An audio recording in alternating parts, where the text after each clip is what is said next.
Students, जैसा कि आप जानते हो कि बायोलॉजी सेक्शन चल रहा है, तो न्यू स्टूडेंट्स के लिए मैं बता दूं, मेरा नाम सोनम पांडे है, जो आज अगर मैं ज्वाइन करते हैं तो ठीक है। और चैप्टर वाइज डिस्कशन चल रहा है, ठीक है। सारा डिटेल आपको नोट्स भी मिल रहा है। तो welcome to Shubham classes. UP board के लिए नंबर 1 क्लास है, ओके, ये तो मालूम है सबको। आ जाते हैं बायोलॉजी के लिए। तो आज मेरा बायोलॉजी चैप्टर नंबर 2 से स्टार्ट किया था। और एक मोस्ट इम्पॉर्टेंट इन्फॉर्मेशन आपको देनी थी कि अभी जस्ट आपका कुछ रिसेंटली आया है न्यूज़, जिसमें कि यूपी बोर्ड को जो आपका सिलेबस डिस्कस वो किया गया था, मैंने किया था, तो उसमें 30% आपका हटा दिया गया था, मैंने ये कहा था। लेकिन उसके बाद कुछ ऐसे न्यूज आए हैं जिसमें पता चला है कि आपको टोटल सिलेबस पढ़ने हैं, ठीक है। जितने आपके चैप्टर हैं ना, 16 चैप्टर टोटल पढ़ने हैं, ओके। तो अभी मैंने चैप्टर 2 स्टार्ट कर दिया था, तो चैप्टर 2 का मैं सारा टॉपिक क्लियर करवा लूँगी, तो विथ क्वेश्चन आंसर। उसके बाद चैप्टर नंबर 1 में हम लोग फिर से आ जाएंगे, ठीक है। तो जो मैं स्टार्ट की हूँ, मैं पहले उसको कंप्लीट करवा लेती हूँ, उसके बाद चैप्टर नंबर 1 बताएंगे। तो आ जाते हैं बायोलॉजी में, ओके। हाँ, कुछ इम्पॉर्टेंट थिंग था यहाँ पर, मैंने यहाँ पे शो किया है। लास्ट टाइम मैंने बस थोड़ा सा, जो लास्ट आपने वीडियो मेरा देखा होगा, तो मैंने उसमें थोड़ा सा इसके बारे में बताया था, बहुत ज़्यादा डिटेल नहीं किया था, ठीक है। मैंने कहा था कि नेक्स्ट क्लास में इसके बारे में मुझे बताना है। तो ऐसी है, मतलब हैबिट होती है कि जो नेक्स्ट टाइम आपको बताना है वो मैं थोड़ा सा इसको डिस्कस करके जाऊँगी, तो आपके माइंड में रहेगा कि मुझे नेक्स्ट टाइम ये पढ़ने को मिलेगा, ओके। तो आ जाते हैं। तो इसमें कुछ ऐसे पॉइंट्स दिए गए हैं जिनका अदर नेम भी ये होता है, इस नाम से भी इनको बुलाया जा सकता है, ठीक है।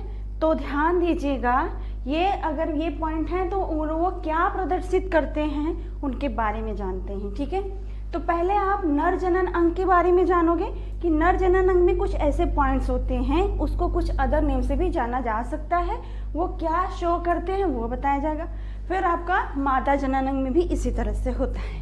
तो आ जाते हैं, देखिए फर्स्ट पॉइंट इज अ पुंकेसर। पुंकेसर मतलब स्टेमन कहते हैं जिसको इंग्लिश में। पुंकेसर नर जननांग का महत्वपूर्ण भाग होता है, जिसके अंदर वो परागकोश रहेगा, और वो परागकोश के अंदर परागकण क्या करते हैं, ग्रोथ करते हैं, वृद्धि करते हैं, समझे ना। तो पुंकेसर को और किस नाम से जान सकते हैं, क्या प्रदर्शित करता है, लघु बीजाणु पड़। लघु बीजाणु पड़ अगर में आ जाए तो दिमाग में बिठा लेना कि वो पुंकेसर ही है, ठीक है। इसका स्क्रीनशॉट ले लीजिएगा, ये मस्ट है आपके लिए जानना कि अगर भी आप लघु बीजाणु पड़ पूछ दिया क्वेश्चन में, आपने पुंकेसर पढ़ा है, तो दिमाग घूम जाएगा कि ये तो मैंने पढ़ा ही नहीं था, मुझे मिला ही नहीं था, मैं कैसे बता दूं, ठीक है। तो जो आप पुंकेसर के बारे में जानते हो वही इसके बारे में बताओगे कि लघु बीजाणु पड़ क्या है। वो नर जनन अंग है जिसे पुंकेसर कहते हैं। पुंकेसर ही लघु बीजाणु पड़ को प्रदर्शित करता है, जिसमें परागकोश होता है, परागकोश 4 भागों में बटा होता है, और जिसके अंदर परागकण क्या करते हैं, वृद्धि करते हैं, ये बताना है, इससे ज्यादा नहीं। आ जाते हैं सेकेंड पॉइंट में, परागकोश। परागकोश या एंथर भी कहते हैं, यानी जो पुंकेसर आपको बताएगा, अभी आपको डायग्राम शो करेंगे, हम बताएंगे, खुद बना के बताएंगे ड्रॉ करके। तो परागकोश जो है इसी को एंथर कहते हैं, इसी को पॉलन सेक भी कहते हैं, ठीक है। अब इसको और अदर नेम से ये क्या प्रदर्शित करता है, अदर नेम इसको क्या कह सकते हैं, लघु बीजाणुधानी या परागधानी। परागकण यानी कि धानी का मतलब होता है एक घर की तरह, ठीक है ना। जो परागकण को जिसके अंदर वो पड़ा हुआ है, परागकण जिसके अंदर है, उसी को क्या कहते हैं, लघु बीजाणुधानी या परागधानी कहते हैं, ठीक है। इंग्लिश में माइक्रोस्पोरेंजियम कहते हैं, ठीक। फिर आता है परागकण। परागकण ही क्या होता है, पॉलन ग्रेन, इसको इंग्लिश में बोलेंगे, और इसी को और नाम से जानते हैं, लघु बीजाणु के नाम से जानते हैं, ठीक है ना। यानी कि पहले पुंकेसर आएगा, पुंकेसर में जब देखेंगे ध्यान से तो उसको कट करेंगे तो उसमें 4 चेंबर रहेगा, वो चेंबर सारा क्या कहलाता है, परागकोश कहलाता है। उस परागकोश के अंदर जो कण उपस्थित रहते हैं, जो वृद्धि करते हैं, उसे परागकण कहते हैं। तो पुंकेसर है तो लघु बीजाणु पड़ के नाम से जाना जाएगा, परागकोश है तो लघु बीजाणुधानी के नाम से जाना जाएगा बच्चा, और परागकण है तो लघु बीजाणु के नाम से जाना जाएगा। अभी डायग्राम बनाएंगे, इसके बाद आपको दिखाएंगे कि कैसे कैसे होता है, क्योंकि इसको डिटेल आपको जानना ही जानना है। फिर अंकुरित परागकण, इसको इंग्लिश में बोलेंगे जर्मिनेटेड पॉलन ग्रेन्स, और आप हिंदी में इसको अदर नेम से जानते हो नर युग्मकोभिद। ठीक है, परागकण यानी कि जो परागकण पूरी तरह से परिपक्व हो चुका है, ठीक है, अब वो निषेचन के लिए तैयार है, ठीक है, तो उसको हम क्या कह देते हैं, नर युग्मकोभिद यानी मेल गैमेटोफाइट। ओके, इस नाम से भी जाना जाता है। इसका स्क्रीनशॉट रख लीजिएगा। अब आता है मादा जनन अंग। मादा जनन अंग को में भी आपके कुछ ऐसे पॉइंट आते हैं कि जिसको दूसरे नाम से भी प्रदर्शित किया जाता है, जैसे है जायांग। जायांग को क्या कहते हैं, गुरु बीजाणुधानी। आपको एक बात यहाँ पे बता दें, देखिए एक जगह लघु आया है, एक जगह गुरु आया है, तो आप कहोगे कि ये लघु गुरु, बाकी तो वर्ड मीनिंग सेम वर्ड जो आ रहा है वो तो सेम है, बट यहाँ लघु है, यहाँ गुरु है, क्या मतलब है। तो जो जायांग होता है उसका जो आकार, उनकी कोशिकाओं का आकार, उनका जो आकार होता है वो बड़ा होता है। यानी मादा जनन अंग का जो फ्लावरिंग प्लांट्स होते हैं उनमें उनका आकार थोड़े बड़े साइज का होता है, और जो ये होते हैं पुंकेसर, इनके आकार थोड़े छोटे साइज के होते हैं। तो इसलिए जो छोटा होता है उसको लघु, शॉर्ट, लघु, छोटा कहती है। और गुरु का मतलब यहाँ पर बड़ा होता है, यानी माइक्रो का हिंदी अगर में देखा जाए तो छोटा ही होता है, सूक्ष्म। माइक्रो का हिंदी होता है सूक्ष्म। जैसे आप माइक्रोस्कोप सुना होगा, तो माइक्रोस्कोप की हिंदी क्या होती है, सूक्ष्मदर्शी, है ना। तो वही सूक्ष्म मतलब लघु की बात हो रही हुई है। अब मेगा का मतलब होता है बड़ा, यानी कि ये गुरु हो गया। गुरु तो हमसे बड़े होते हैं ना, बस इतना दिमाग में बिठा लो कि गुरु हमसे बड़े हैं, तो ये इसका आकार बड़ा ही होगा। ठीक है, तो गुरु बीजाणु पढ़ इसको कहते हैं, जायांग को। बीजांड किसको कहते हैं, बीजांड के का इंग्लिश होता है ओव्यूल। ठीक है, जो अंडाशय के अंदर बीजांड होता है उसकी बात। बीजांड मतलब कि वह उसका जो अंड कोशिका होगी ना उसके अंदर रहेगी, बीजांड के अंदर रहेगी, तो उसको कहते हैं गुरु बीजाणुधानी। यानी अंड कोशिका जिसके, यानी अंडाणु अंड कोशिका जो भी है उसके अंदर जिस धानी के, धानी मतलब धारक, जो जिसके अंदर वो ग्रोथ करेगा उसको गुरु बीजाणुधानी कहते हैं, मेगास्पोरेंजियम। भ्रूण कोश होता है, भ्रूण कोश, जिसको मादा युग्मकोभिद कहते हैं। ठीक है, और अंड जिसको कहते हैं मादा युग्मक कहते हैं। ठीक है ना। तो ये कुछ नेम थे जिनको जानना जरूरी था कि अगर मैं इनमें से कि कोई वर्ड पूछ दे तो जस्ट उसके बारे में जानते रहोगे तो आप पूरा जायांग के बारे में लिख दोगे, वो गुरु बीजाणु पॉइंट का ही पॉइंट रहेगा। ठीक है, तो आप एक काम करो, स्क्रीनशॉट ले लो। सबको सुनाई दे रहा होगा, मैं साइड एकदम साइड हो जा रही हूँ, फटाफट आप स्क्रीनशॉट ले लो सबके सब लोग। ठीक है, फिर क्योंकि आपका ये बहुत इंपॉर्टेंट चीजें हैं, आपको काम आने वाले हैं। ये वर्ड जो साइड वाले प्रदर्शित कर्ता वाला पॉइंट जो भी आया है ना, इसी नेम से आगे के पॉइंट से स्टार्ट होने वाले हैं। ठीक है, तो प्रॉब्लम नहीं आएगी। तो आई होप सबका हो गया होगा आपका स्क्रीनशॉट। आ जाते हैं अब आते हैं, देखें और क्या पॉइंट्स पढ़ने हैं। ठीक है, देखो मैंने कहा था कि आपके जो आगे के पॉइंट्स आएंगे वो उससे सेम, जिसको आप जानते हो उस नाम से ना हो के दूसरे वाले नाम से आएंगे। मैंने कहा था ना, जो प्रदर्शित करता है उसके पॉइंट्स के नाम से आने वाले हैं। देख लो, आ गया ना। मैंने अभी जस्ट कहा था, जिससे देखना, लघु बीजाणुधानी परागकोश तथा नर युग्मकोभिद, लघु बीजाणुधानी वाला ही पार्ट्स आपको पढ़ना है। ठीक है, इससे पहले आपको मैं पुंकेसर, परागकोश और उसके अंदर जो परागकण है इनका स्ट्रक्चर ड्रॉ करके पहले बता दूं कि ये होना कैसे है। ठीक है, पेन है क्या? हाँ, आ जाते हैं। हाँ, तो चलिए बेटा स्टार्ट करते हैं। सबको सुनाई दे रहा होगा मेरे वॉइस। और जानते हो, आपको कोई भी कन्फ्यूजन यहाँ पर होता है ना तो कमेंट करिए, तुरंत वहाँ पे अपना क्वेश्चन टाइप करिएगा, सेंड करिएगा। अगर मैंने जैसे ही देखा उसको, तुरंत नेक्स्ट वीडियो में इसका सॉल्यूशन भी आपको मिल जाएगा। ओके, आ जाते हैं।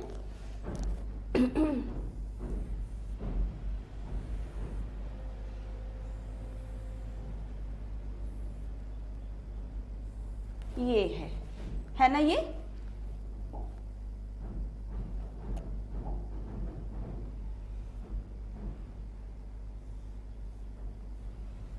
ये है आपका क्या है, क्या है, ये आपका पुमंग है, नर जनन अंग है ये, ठीक है। ये टोटल मिला के क्या है, नर जनन अंग। जो आपको लास्ट वीडियो में आपको बताया गया था, मैंने शो किया था कि आपके ये नर जनन अंग है। जो फ्लावर मैंने खुद ड्रॉ करके बताया था, एक सुराही इस तरह से होके इस तरह से ऐसे आकार में था, तो वो तो मादा जनन अंग का था। उसके साइड में इस तरह से ग्रोथ किया था, इस तरह का फ्लावर जैसा इस तरह का पार्ट आया था। ये मैंने कहा था कि ये नर जनन अंग है, ठीक है। ये टोटल नर जनन अंग में आता है। अब आपको यहीं पे बताते चले कि क्या कहाँ से पुंकेसर होगा। ये पूरा पॉइंट जो है ना, ये वाला पार्ट, एक मिनट मैं इसको अरेंज करके फिर से बताऊं।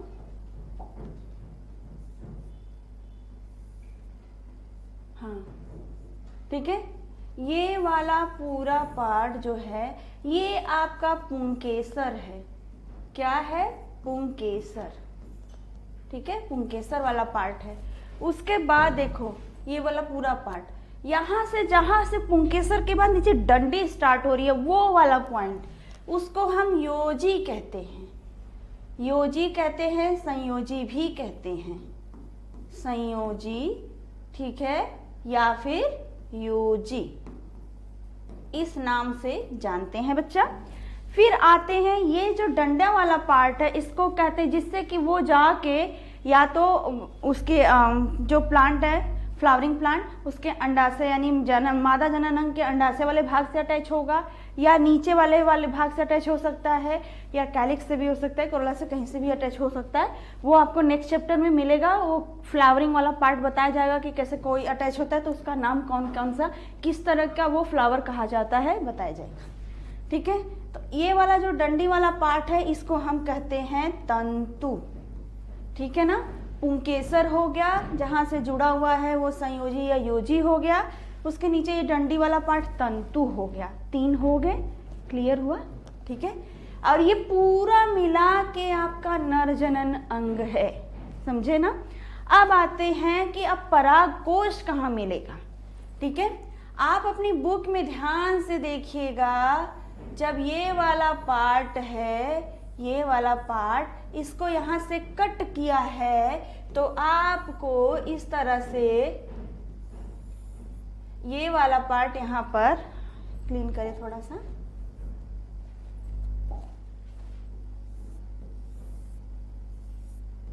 ये वाला पार्ट इस तरह से, और ये यहाँ पर ये वाला पार्ट इस तरह से शो किया गया है। आप अपने बुक में देखोगे ना बच्चा तो आपको ये अच्छे से दिख जाएगा। यहाँ पर इस तरह से सर्कल दिखाया गया है ना, ठीक है। अभी हम आपको उस वाले पे पॉइंट में जाके आपको अच्छे से दिखा रहे हैं, आपको दिख जाएगा। हाँ, इधर आओ, देखो ये है, इसी की बात कर रहे हैं।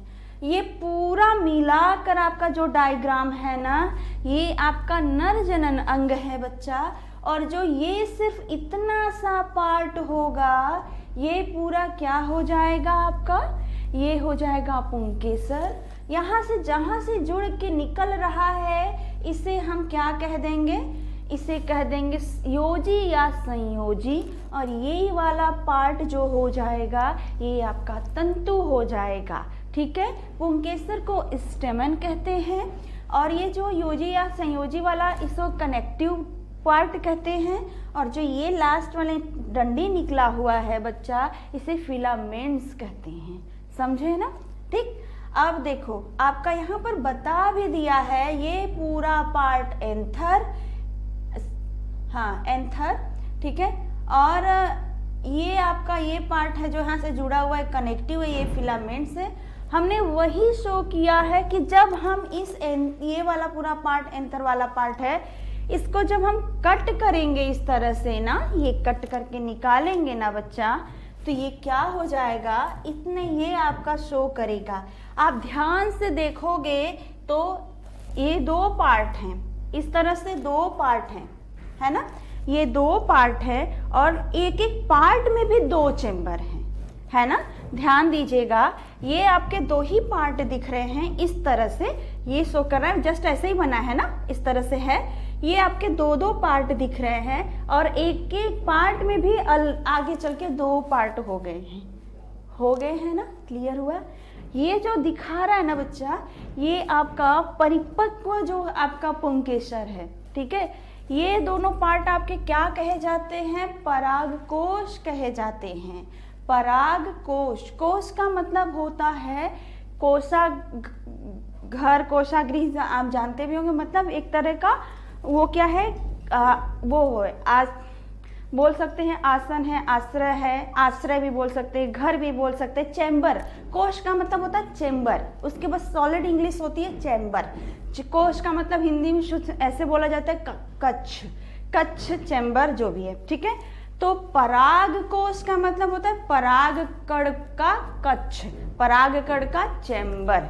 तो क्या है आप देखो, ये पराग कोश है बच्चा। पराग कोश का ये जो अलग अलग आया है, ये इसका चैम्बर है, पराग कोश है, ठीक है ना। पराग कोश में कितने चैम्बर निकल के टोटल आ गए? 4 आ गए, ठीक है। अब ये 4 जो हैं चैम्बर के अंदर क्या होगा? पराग के कण क्या करेंगे? वृद्धि करेंगे। अब वृद्धि करके फिर क्या करेंगे? जब वो पूरी तरह से अंकुरित हो जाएगा, ग्रोथ कर लेगा, तो जो ये बाहर के चैम्बर होते हैं ना, ये वाले पार्ट, यही फटते हैं, ठीक है, यही फटते हैं। और फटने के बाद ये पराग का कण बाहर आ जाता है, और बाहर आके क्या करता है ये, जब उस फ्लावर पे, जब वो फ्लावर में से पराग कण बाहर हो गया, तो उस फ्लावर पे कोई भी परागण वाले कारक होंगे, जैसे कोई कीट हो गया, पक्षी हो गया, कोई भी, तो वो बैठते हैं, उन्हीं की बॉडी पे चिपकेंगे और दूसरी जगह पहुंच जाएंगे, ठीक है। परागण तो आपको बताया ही जाएगा, ठीक है। तो आप जब इस पॉइंट को देखोगे ना, तो समझ में आ जाएगा ये लघु बीजाणुधानी, यानी कि यही परागकोश के बारे में बात हो रही है। लघु बीजाणुधानी किसको कहा गया था? परागकोश को कहा गया था। माइक्रोस्पोरेंजियम भी कभी कभी लघु बीजाणुधानी का नाम न लेके माइक्रोस्पोरेंजियम का नाम दे देता है। तो आप इंग्लिश में ऐसे भागिएगा नहीं, क्योंकि आप जान लो कि 12th में जो भी आप 11-12 में पढ़ते हो ना, तो अगर मैं आप साइंस कहीं फील्ड चूज करते हो, बीएससी करना है, इंजीनियरिंग करना है, मेडिकल करना है, जो भी करना है, तो टोटल आपको इंग्लिश में मिलने वाले हैं। तो आप यहीं से अपनी चीज़ों को थोड़ा सा स्ट्रॉन्ग बनाते चलिए। जो मैंने सफ़र किया है ना, मैं एक्चुअल में वही चीज़ बता रही हूँ कि आपको प्रॉब्लम आएगी, ठीक है। जितना इंग्लिश से भागोगे उतना प्रॉब्लम आएगी आपको। तो इंग्लिश आपके लिए मस्ट है। आप कभी कभी क्वेश्चन में आपके माइक्रोस्पोरेंजियम का नेम भी दे देता है, जिससे कि प्रॉब्लम आ जाती है कि हम तो इसका नाम सुने ही नहीं थे, क्योंकि आपने इंग्लिश नहीं पढ़ा था इसका, इसलिए नहीं सुना था, है ना। नाम तो उसका वही है, तो इसलिए इससे भागिएगा नहीं, इसको अपने माइंड में सेट कर लीजिए कि इसका इंग्लिश ये होता है। अब एक बस हैबिट अपनी डाल लो, जो भी आप पढ़ो ना, उसकी इंग्लिश भी जरूर उसके ब्रैकेट में नोट कर लिया करो, सेट हो जाएगा। फिर आपको जब भी आप देखोगे तुरंत उसका इंग्लिश देखोगे, तो ये आपके हैबिट में हो जाएगा ना, तो फिर आपको आगे वाले फील्ड में कोई प्रॉब्लम नहीं आएगी। कहोगे अरे ये तो मैंने सुना है, मैं तो जानता हूँ, ठीक है। सबसे ज़्यादा प्रॉब्लम क्यों होती है इंग्लिश में, हिंदी मीडियम वालों को इंग्लिश में? क्योंकि इंग्लिश से वो भागते रहते हैं। जब उनकी बातों को सुने रहते हैं, उनको आता हुआ क्वेश्चन भी इंग्लिश की वजह से वो नहीं समझ पाते हैं और वो कर नहीं पाते हैं। तो जो आपका बीएससी वाला पोर्शन होता है ना, टोटल अगर मैं अपने इंटर वाला भी पढ़ के आपका स्ट्रांग है इंटर का पोर्शन ना, तो उससे भी आप ग्रेजुएशन के एग्जाम को पास आउट कर सकते हो, बहुत अच्छे से कर सकते हो, समझे। इसलिए ध्यान दीजिएगा। तो आ जाते, तो ये क्या इनके बारे में, ये इन्हीं के बारे में हमको बताना था, इन्हीं के बारे में हमको पढ़ना था, ठीक है। तो अब देखिएगा क्या लिखा है, थोड़ा सा इसको समझा देते। तरुण, तरुण का मतलब होता है कोमल, अपरिपक्व, अभी नया नया नई नई पत्तियां निकलती ना, जैसे कि पतझड़ के मौसम के बाद जब पत्ते उसमें नए नए निकलते एकदम छोटे छोटे कोमल कोमल पत्ते होते हैं, है ना, उसकी बात करें, वही तरुण कहा जाता है। तो तरुण परागकोश, ठीक है, यानी एंथर के अनुप्रस्थ सेक्शन में 2 पालियां होती हैं। ये देखा जाए, ध्यान से देखा जाए तो ये 2 ही दिख रहा है, 2 पालियां होती हैं, ठीक है। ये 2 पालियां होती हैं, दिखाई देती हैं, और प्रत्येक पाली में 2 बीजाणुधानियां, लघु बीजाणुधानियां होती हैं। पहले तो आपको 2 दिखा, यही 2 दिखा था ना, उसके बाद इन दोनों में भी 2 पालियां होती हैं लघु बीजाणुधानी में, दिखाई देती हैं। अतः प्रत्येक पराग कोश में 4 लघु बीजाणु धानियां होती हैं। यानी ये पराग कोश है, ये पूरा पराग कोश है। इस पराग कोश में कितने चेम्बर दिखे? 4 चेम्बर दिखे। सिंपल सा लैंग्वेज लिखा है, डायग्राम समझ में आया तो लैंग्वेज समझ में क्लियरली आ जाएगा। ठीक है, में कई लघु बीजाणु धानी की कोशिकाएं होती हैं। ठीक है, लघु बीजाणु की कोशिकाएं होती हैं। और जो ये है, अब इसके अंदर लघु बीजाणु किसको कहा गया था? माइक्रोस्पोर कहते हैं, सॉरी। ठीक है, लघु बीजाणु को इंग्लिश में माइक्रोस्पोर कहते हैं, और उसी लघु बीजाणु को और क्या कहते हैं? परागकण कहते हैं। परागकण, पॉलन ग्रेन्स। ठीक है, ये परागकण को लघु बीजाणु कहा गया है। यानी कि जो इसके अंदर ये 4 चेम्बर के अंदर छोटी छोटी कोशिकाएं हैं ना, वो क्या है? लघु बीजाणु की कोशिका है। अब वो कोशिका क्या करेगी? वृद्धि करेगी तो लघु बीजाणु बनाने वाली है। ठीक है ना। माइक्रोस्पोर मदर सेल, ये देखो लघु बीजाणु जनन कोशिकाएं हैं, यानी कि लघु बीजाणु को उत्पन्न करने वाली कोशिकाएं हैं। वो उन कोशिकाओं को माइक्रोस्पोर मदर सेल कहते हैं। इनके चारों ओर पोषक कोशिका का एक स्तर होता है जिसे टैपिटम कहते हैं। ये ग्रोथ कैसे होगा इसके बारे में बताना है, कहते हैं। ठीक है, ये लेयर है, इसी में आपका किनारे साइड में, अभी आपको उस डायग्राम से समझाया जाएगा, तो कि जो लघु बीजाणु जनन कोशिका है उसके किनारे में एक पोषक कोशिका का लेयर होता है। उस लेयर का काम होता है, पोषक का नाम ही समझ में आ रहा होगा, पोषण देने वाला। टैपिटम पर अक्सर शॉर्ट टाइप का क्वेश्चन पूछा जाता है कि टैपिटम है क्या। टैपिटम वो एक तरह का कोशिका का लेयर होता है जो कि लघु बीजाणु जनन कोशिका के चारों तरफ पाया जाता है। इसका काम ही होता है कि जब लघु बीजाणु यानी परागकण ग्रोथ कर रहे हैं तो उनको पोषण प्रदान करना, यही काम होता है इनका। ठीक है, यहाँ पे क्लियरली आपका दिया भी है। टैपिटम के बाहर की ओर बीजाणु धानी होती है कि दीवार होती है जो कोशिकाओं के कई स्तरों की बनी होती है, जो कि इनका सुरक्षा प्रदान करते हैं। इसका बाह्य स्तर जो कि एपिडर्मिस के ठीक नीचे होता है, एंडोथीसियम कहलाता है। इसकी कोशिकाओं पर पट्टिकाओं के समान तंतुओं उभार होते हैं। प्रत्येक लघु बीजाणु जनन कोशिका आदर्शवृत्ति विभाजन के द्वारा, चलिए ठीक है, क्योंकि इसको डायग्राम से समझाना है इसलिए मैं बहुत ज़्यादा नहीं पढ़ी हूँ। ठीक है, अब बस ध्यान से आ जाइए नेक्स्ट पॉइंट में। ठीक है, देखो स्टार्टिंग कैसे होगा, ये है हमारा। ठीक है, जब यानी कि आपका जो गुरु ये नर पढ़ रहे हैं ना, नर जननांग का वृद्धि कैसे होने जा रहा है उसके बारे में जानना स्टार्ट करते हैं। ठीक है, ये देखना, पहले वो नॉर्मल कोशिका की ही तरह होता है, उसके अंदर कई बार कोशिकाओं का विभाजन होता है। ठीक है ना, जिसे बाहर की लेयर जो होती है एक नॉर्मल कोशिका है। ठीक है, एक नॉर्मल कोशिका है जिसमें कि बार बार विभाजन हो किस तरह बना है, और ये बाहर की जो परत है उसे एपिडर्मिस कहते हैं, बाह्य स्तरीय भाग होता है। ठीक है ना, उसके बाद अब क्या होगा, इसी कोशिका में जो चारों तरफ की लेयर होंगी, ठीक है ना, देखिए बताते चलें, ध्यान दीजिएगा।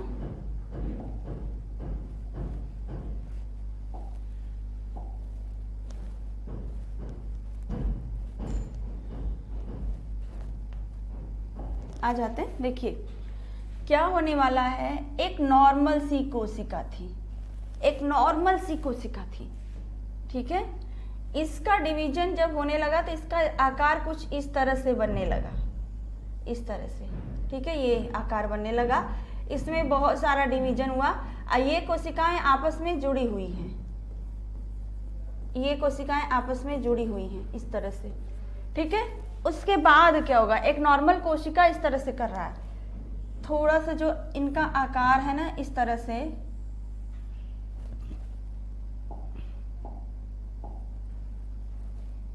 देखिए ये है जो कि आपका, ये तो बाहर वाली जो लेयर है इसे एपिडर्मिस कहा गया बच्चा, अभी बताया गया था आपको जो पहले से सेट एग्जाम वो था डायग्राम। उसके बाद यहाँ पर की जो कोशिका कॉर्नर की होगी ना बच्चा, ये थोड़ी सी बड़ी हो जाती है, ये जो कॉर्नर वाली कोशिकाएं होती हैं ये थोड़ी सी बड़ी हो जाती हैं, ठीक है, आ जाते हैं, देखिए। और बाकी जो कोशिकाएं होंगी ना वो नॉर्मल होंगी, वो बाकी कोशिकाएं जो होंगी अंदर की वो नॉर्मल होंगी, उनका कुछ नहीं, ठीक है। बाहर वाली जो है आपकी बस वही क्या है, आपकी एपिडर्मिस है। अंदर ये कोशिका का स्ट्रक्चर थोड़ा सा बड़ा हो गया। अब देखो क्या कहेंगे इसको, है ना। बाकी आप किनारे किनारे वालों को सबको देखिए, सब एक जैसे हैं, लेकिन बस ये कॉर्नर कॉर्नर पे जो 4 कोशिकाएं बनी हैं ये थोड़ी सी बड़ी हो गई हैं, ठीक है ना। इसको क्या कहते हैं, आर्किस्पोरियल कोशिका, आर्किस्पोरियल, ठीक है, कोशिका कहते हैं।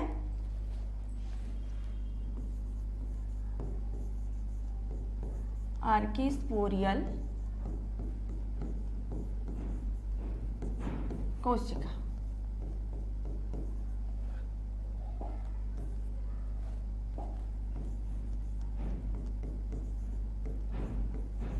ये बड़े साइज की जो थी इनको आर्किस्पोरियल कोशिका कहा गया, ठीक। अब क्या होने वाला है ध्यान दीजिएगा, मैं बस एक तरफ का ही करके बता दूं। चलिए अच्छा मैं पूरा ही ड्रॉ करती हूँ। ये मैं बना रही हूँ ना, बहुत ध्यान से देखिएगा, आराम से आ जाएगा, कोई प्रॉब्लम नहीं है, ठीक। ये एपिडर्मिस को बनाना मस्ट है, इसलिए बार बार बनाना पड़ेगा। और बाकी हमको कॉर्नर को शो करना है।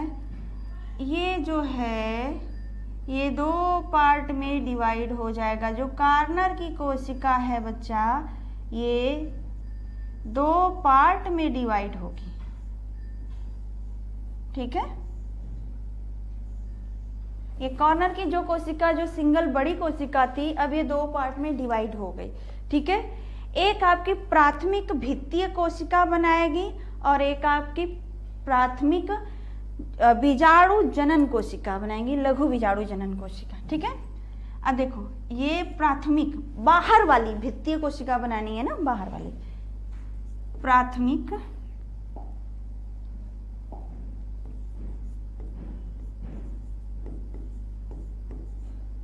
देखना, प्राथमिक सब में ना न्यूक्लियस रहेगा, ध्यान दीजिएगा।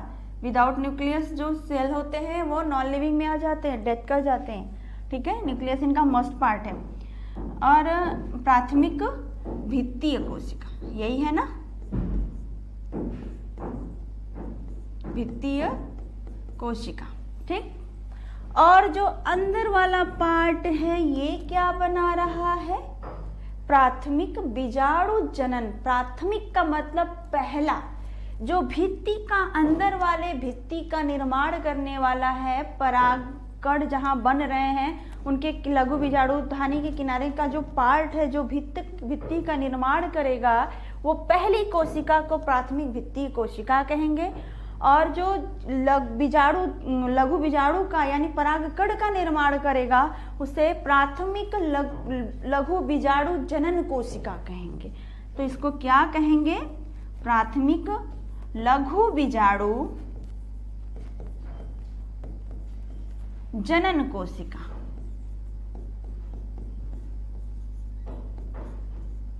समझ में आया, ये चीजें हो गई। अब क्या होने वाला है, आगे चलते हैं, ये भी शो करते हैं। ये वाला जो पार्ट है अब मैं एक ही तरफ का दिखाऊंगी आपको, ठीक है।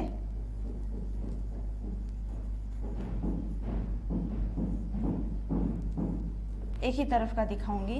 ये जो पार्ट है ये 3 से 5 लेयर बनाएगा, 3 to 5 लेयर।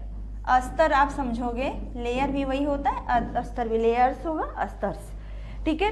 ये जो डिवाइड होगा 3 से 5 अस्तर तक विभाजित होगा, समझे ना, ये डिवाइड होगा। और फिर ये क्या बना लेगा, इसी को हम क्या कह देंगे, पराग कोश की दीवार।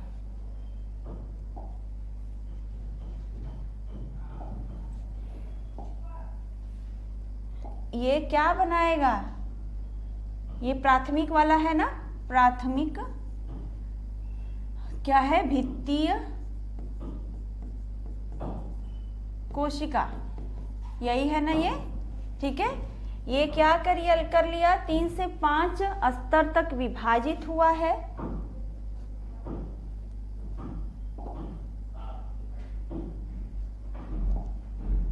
तक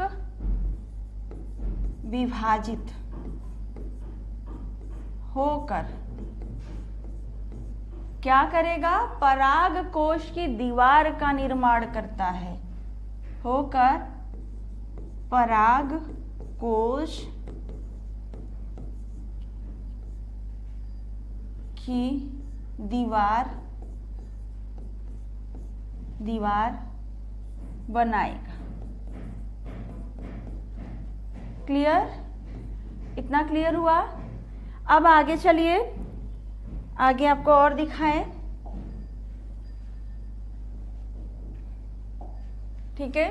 अब ये जो पार्ट है, ये वाला पार्ट, ये क्या करने वाला है बच्चा, आप इसको देखिए, ये भी आपका 3 पार्ट में बटेगा, ठीक है ना। एक टैपिटम होगा, एक मध्य स्तर होगा और एक बीजाणु जनन कोशिका हो जाएगा, ठीक है ना। ये 3 पार्ट में खुद बटेगा।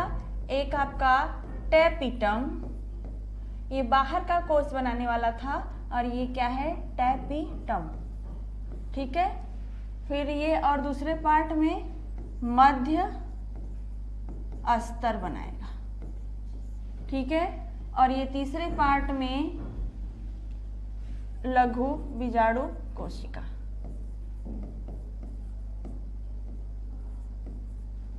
बीजाणु कोशिका, ये बना बच्चा, ठीक है।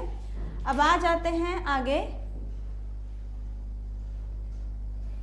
ठीक है।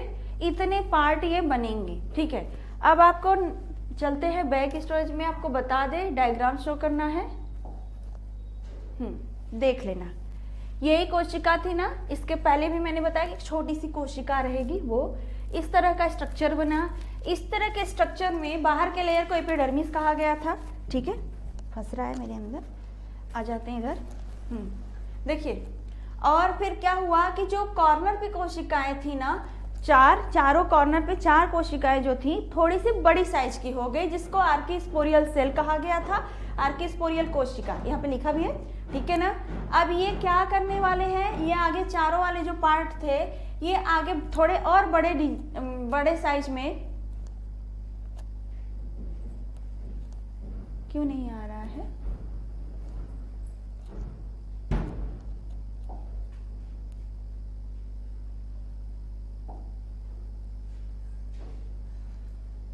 आ गया, देखिए।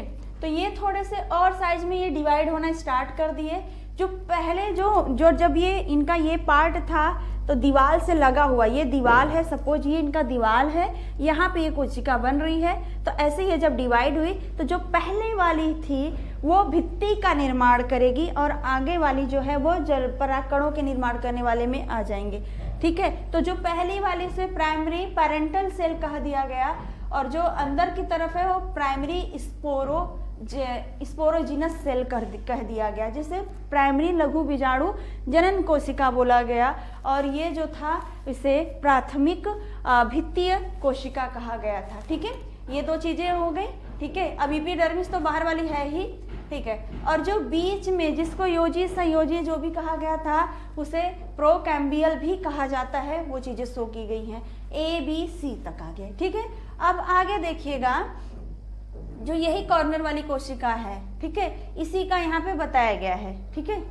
तो देखो, एक को बताया गया, लेके ये इस तरह का निर्माण कर ली, ये देखिए इनका पार्ट जो है इस तरह से बन गया, ठीक है ना। अब देखिए, जो ये वाला जो आपका था प्राइमरी स्पोरोजिनस सेल, यानी कि प्राथमिक जनन कोशिका, प्राथमिक लघु बीजाणु जनन कोशिका जो था वो ये वाला पार्ट था, ठीक है। जिसके कि उसमें 3 पार्ट आए थे, टैपिटम आया था, मध्य स्तर आया था, उसके बाद आपके लघु बीजाणु की कोशिकाएं आई थी। तो जो बाहर का ये लेयर सर्कल बनाया है, यही इसका टैपिटम है। टैपिटम यहाँ पे अभी बताया जाएगा, ठीक है।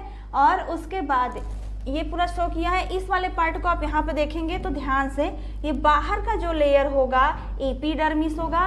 एपिडर्मिस के जस्ट नीचे थोड़े से साइज में बड़ी लंबी लंबी कोशिकाओं का एक लेयर पाया जाएगा, जिसे कि हम एंडोथीसियम कहते हैं। एपिडर्मिस के जस्ट नीचे होता है।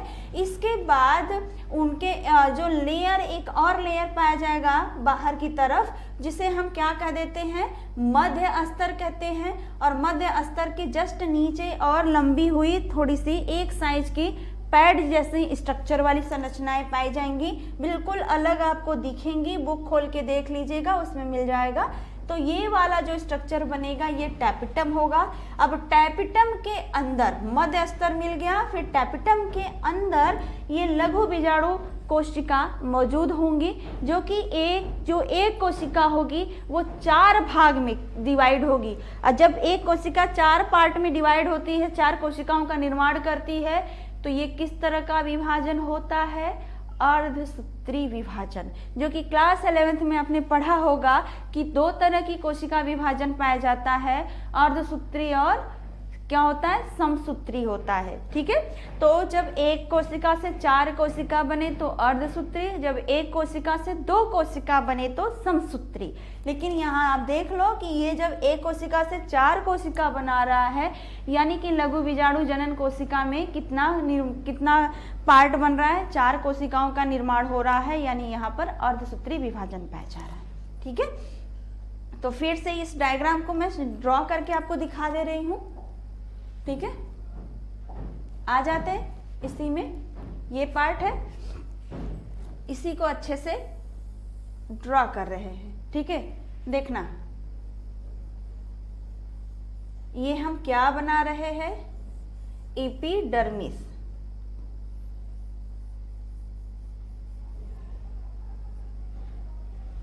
ठीक है, ये आपका एपिडर्मिस होगा। इसके अंदर इस तरह के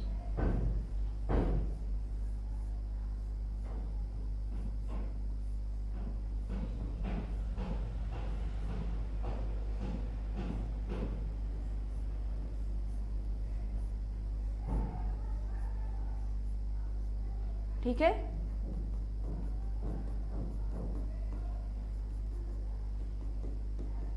ये आपका एंडोथीसियम होगा।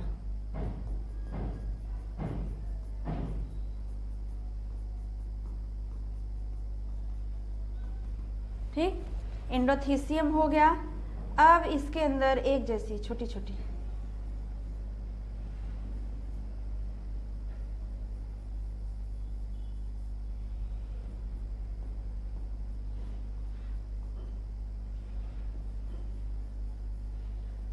लगभग 3 लेयर पाया जाएगा।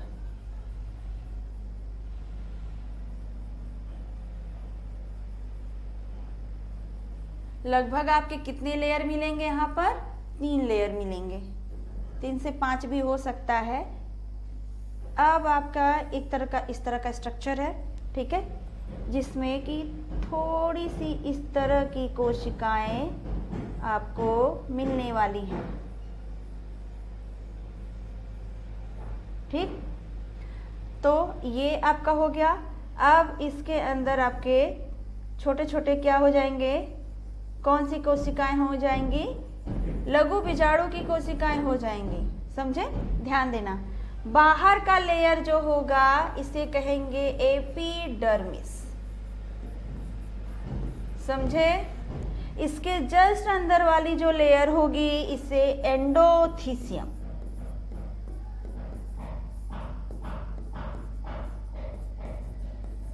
बायोलॉजी की जान होती है डायग्राम। ठीक है, डायग्राम आना सबको जरूरी है, और डायग्राम तभी आएगा जब चीजों को आप समझ के बना रहे हो, तभी डायग्राम आने वाला है। ठीक है, तो देखना, अब ये जो है ये लेयर है मध्य अस्तर। ठीक है, ये जो लेयर है सब में क्या होगा, न्यूक्लियस प्रेजेंट होगा। ये जो लेयर है इसे कहते हैं टैपिटम, पोषक अस्तर भी कहा जाता है, टैपिटम।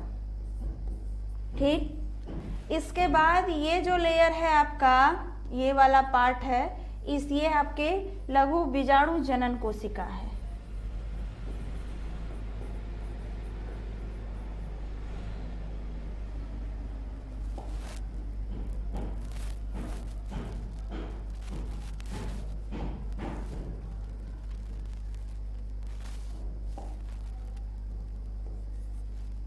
ये आपके लघु बीजाणु जनन कोशिका।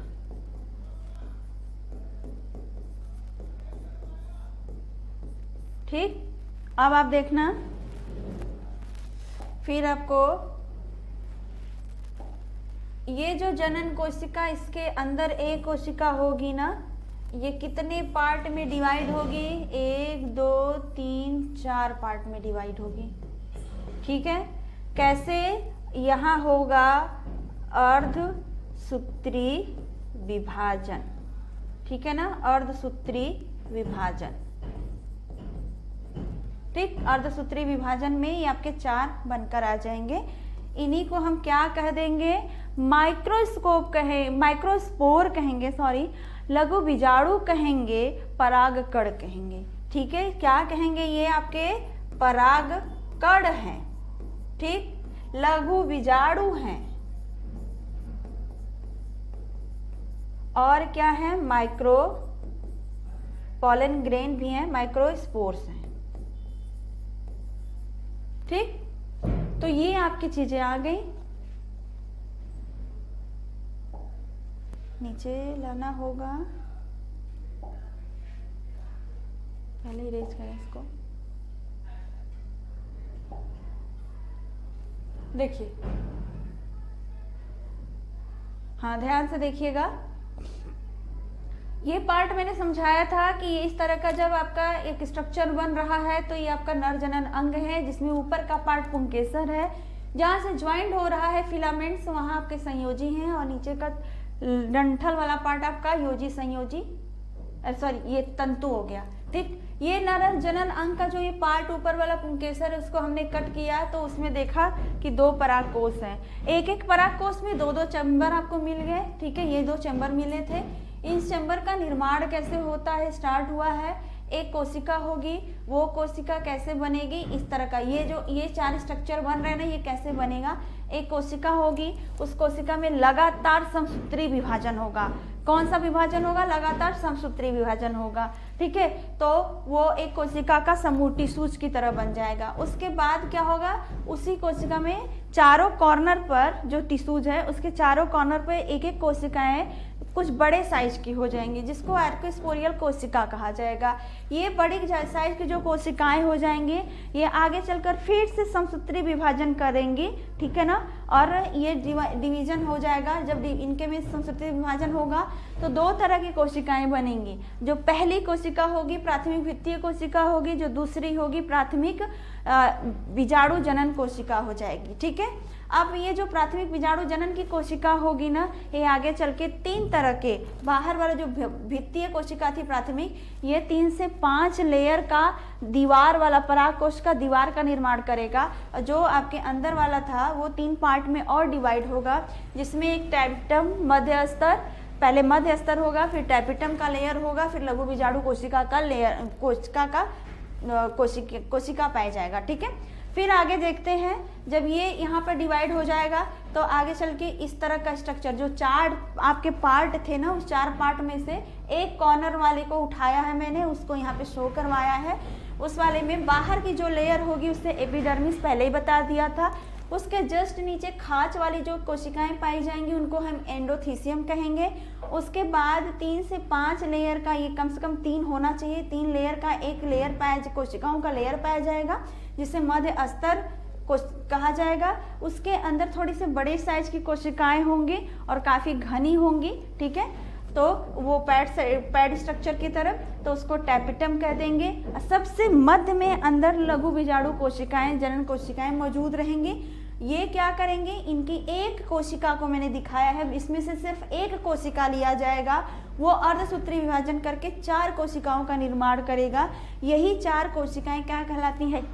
परागकण कहलाती हैं, या आपके लघु बीजाणु कोशिका कहलाता है। ठीक है, तो इतना क्लियर हो गया होगा सबको, क्लास अच्छे से समझोगे, समझ में आ जाएगा। ठीक, तो देखो मैंने इन्हीं चीज़ों को समझाया है, अपने लैंग्वेज में समझाया है, अपनी तरह से डायग्राम ड्रॉ करके समझाया है। ठीक है, कि ये बना फिर ये बना, चारों तरफ कोने की कोशिकाएं यहाँ पे थोड़ी बड़ी हो गई, उनमें डिवीजन हुआ तो इस तरह का स्ट्रक्चर बना, एक को इस तरह से शो कर दिया है। ठीक है, इसमें अब कुछ नहीं है। चलिए तब आगे बताते हैं कि अब क्या होने वाला है आपका। ठीक है, तो ये निर्माण हो गया, यानी कि जब आपके नर जनन अंग कोशिका जो होगी उसका निर्माण कैसे होगा उसके बारे में आज आपने जान लिया। ठीक है, तो इसमें आपने देखा कि लघु बीजाणु बनते कैसे हैं। ठीक है, ये चीजें आपने देख लिया। अब आपको नेक्स्ट पीरियड में क्या बताया जाएगा कि वो जो होता है गुरु बीजाणुधानी, मादा जनन अंग जायांग, इनका निर्माण कैसे होता है और ये कैसे बनते हैं। ठीक है ना, इनके बारे में हो जाएगा। ठीक, तो आज की क्लास आई होप सबको अच्छी लगी होगी, सबको समझ में आया होगा। देखो एक ही टॉपिक पढ़ो लेकिन अच्छे से पढ़ो ताकि क्लियर रहे। ये जो आपको टॉपिक ये पूरा बताया गया है ना पोर्शन, ठीक है, ध्यान से देखो, वहां से शुरू हुआ है, ये पूरा यहाँ तक बताया गया ना।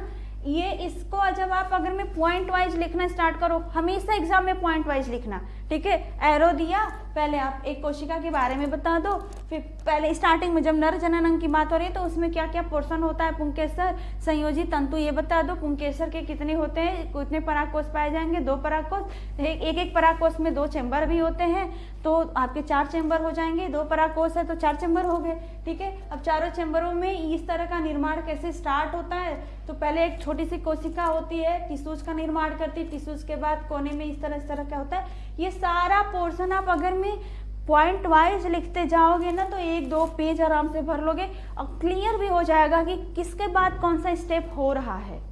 समझे ना। ठीक, तो आज का क्लास आपको बहुत समझ में आया होगा, बहुत यूजफुल है क्योंकि ये जो है पोर्शन ये लॉन्ग टाइप के क्वेश्चन बनाते हैं। ठीक है, और इसमें से शॉर्ट टाइप में आपका आर्किस्पोरियल सेल भी पूछ सकता है और दूसरा टैपिटम। टैपिटम तो मोस्ट इम्पॉर्टेंट टॉपिक ही है, हर एग्जाम में छोटे में बड़े में कहीं ना कहीं पूछा ही जाता है। ठीक है ना, तो और ये आपके जो पूरा ये लघु बीजाणुधानी यानी नर जनन अंग की जितना कैसे कैसे फॉर्मेशन होगा ये एक लेक्चर में आपका कंप्लीट हो गया। तो आई होप सबको अच्छा लगा होगा। ठीक है, आज के लिए इतना ही। नेक्स्ट वीडियो में आपको बताया जाएगा कि गुरु बीजाणुधानी यानी कि मादा जनन अंग का निर्माण कैसे होता है। तो have a nice day everyone.